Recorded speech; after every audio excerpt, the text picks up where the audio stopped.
Yeah, this is the gospel, and it seems Chidi, and it's awesome to be back again. And today we have a message which I title Crying Out to Breathe. You know, crying out to breathe.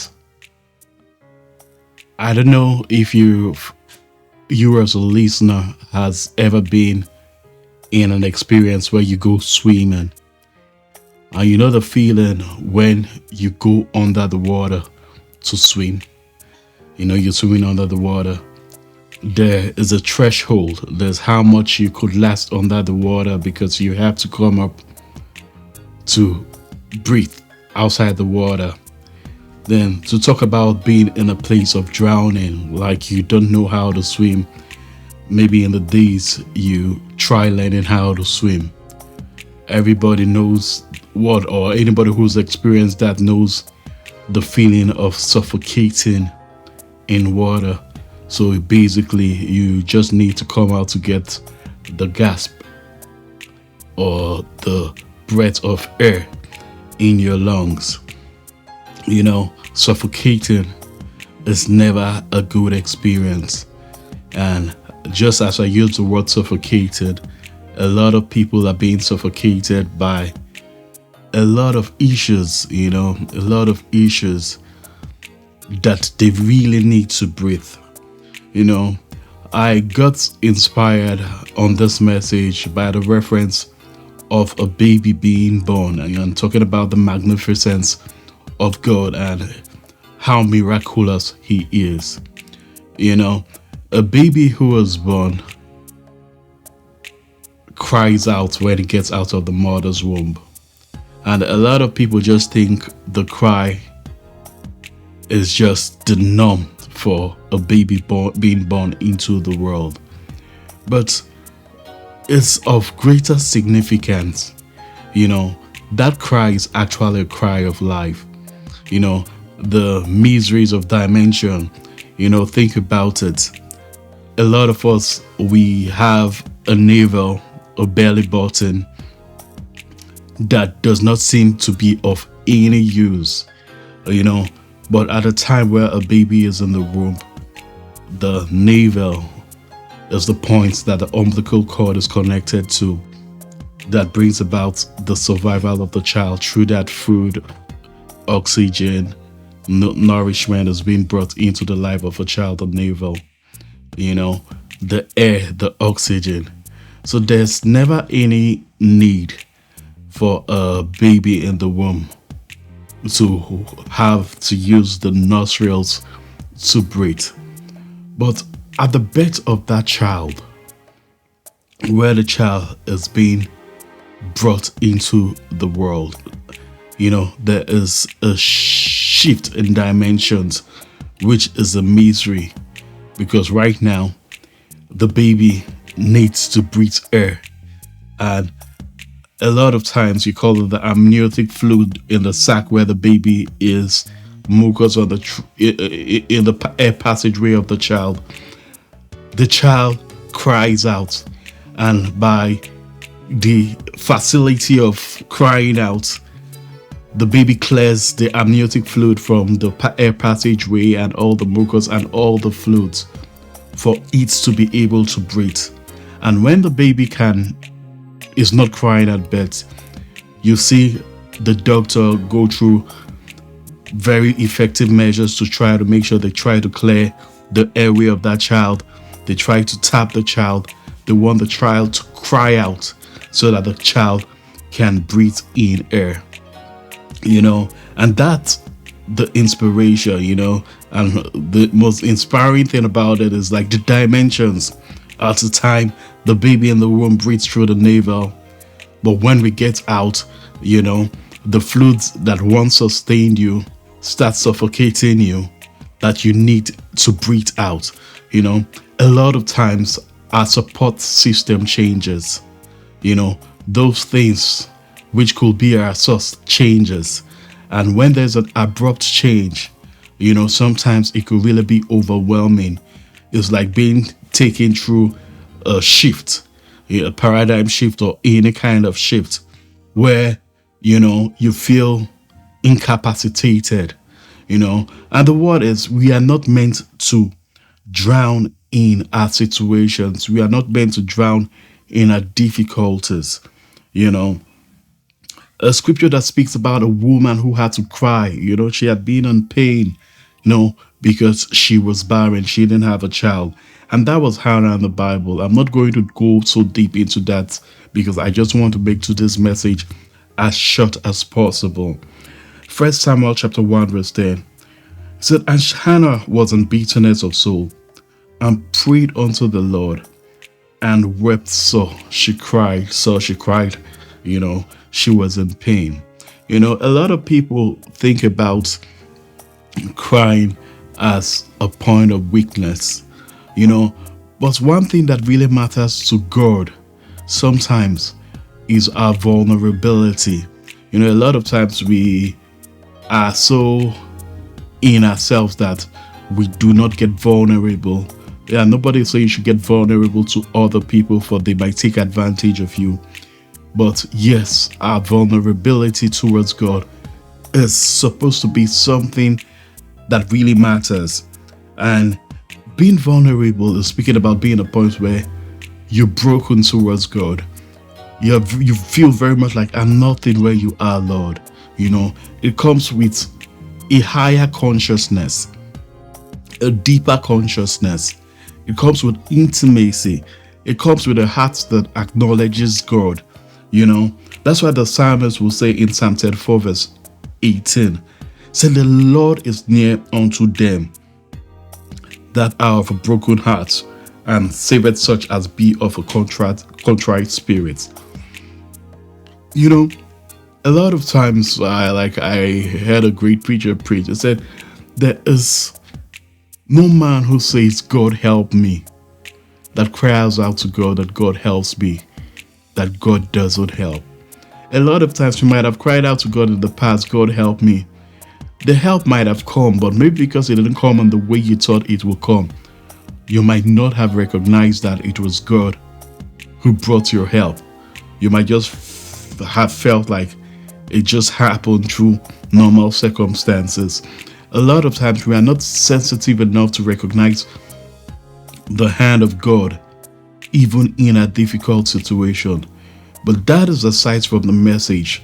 Today's message is centered around the fact that a lot of people are suffocated in their troubles, suffocated in their difficulties, suffocated in their life issues. Sometimes we come out, put on a great outfit, we look good, but a lot of people, we just put a facade out to them. Sometimes we look better than what we are actually going through, which is a good thing. But yes, there should be a place of sanctuary, a sanctuary where we can cry out. We've seen cases where people get suicidal, and maybe when something happens, people feel like, but I thought he had it all together. I thought he was okay. I never would have imagined he was going through difficulties. He was going through hardship. Or sometimes it's not even about suicidal.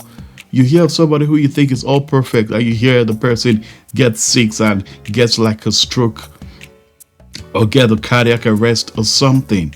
It might not even be unto death, but you will never realize that, yes, the person keeping a perfect appearance, the person might have been suffocating within.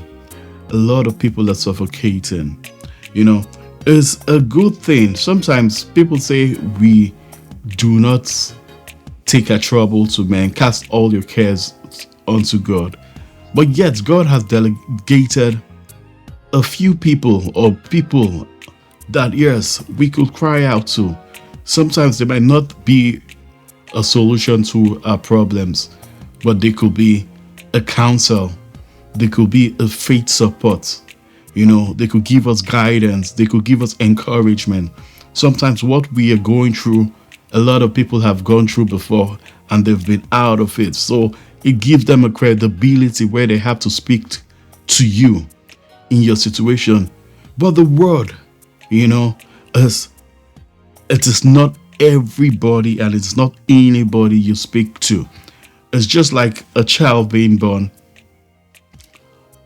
If someone who, as a matter of fact, most people have not experienced the presence of a child being born, so they do not know what it is. So if there's an emergence of a child being born, a lot of people will not know what to do.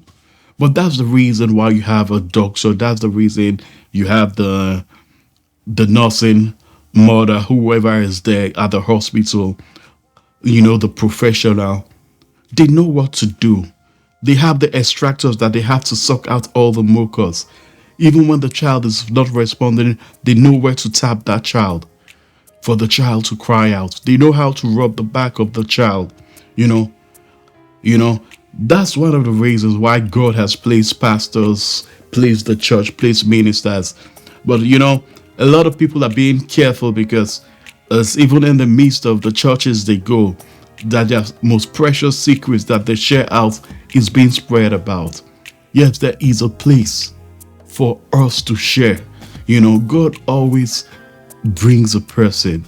A lot of people like to talk about angels as the extraterrestrial beings, but yet God even uses one person as an angel who, yes, you could confide in.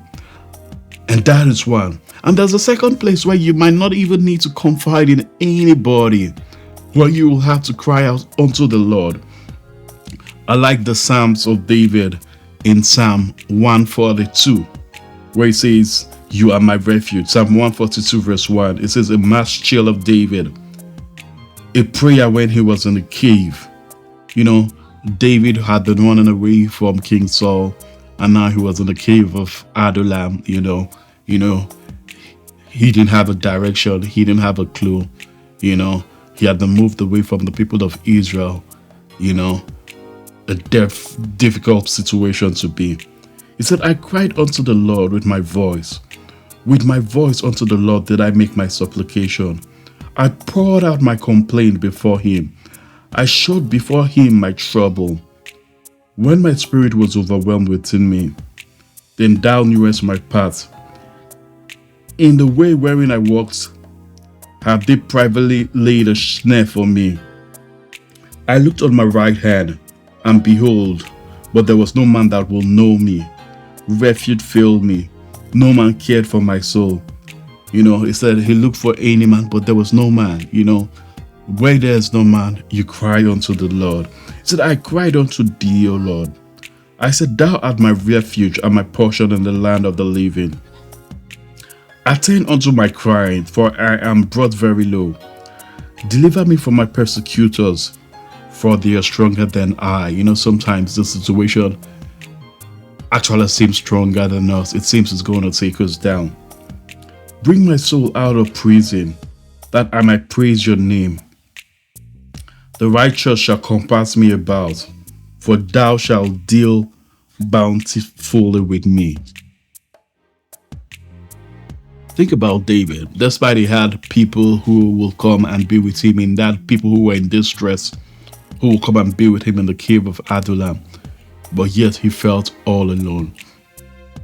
Sometimes when we feel all alone, we should always know that we have God. If only we could go, be it on our knees, be it whatever posture that seems convenient to us, to cry out unto God. There's actually no big boy or big girl when it comes to God. Maybe we've not seen that level of trouble, but they say every big boy has his quiet time. We might be going through a lot. The word is, do not suffocate. If they're credible people, you could speak to. Yes, you could speak to. But the most important thing, even before speaking out to any man, take your cries unto the Lord. Let the Lord lead you. No man will ask of help from God that God will forsake. No man will ask of help from God that God will forsake. The help might not come in the manner in which you think, but you will definitely be delivered through that circumstances. Don't be too strong for yourself. You're dying inside. You're keeping a perfect front, like you're made of a wall, but meanwhile you're crumbling inside. The word is, do not suffocate.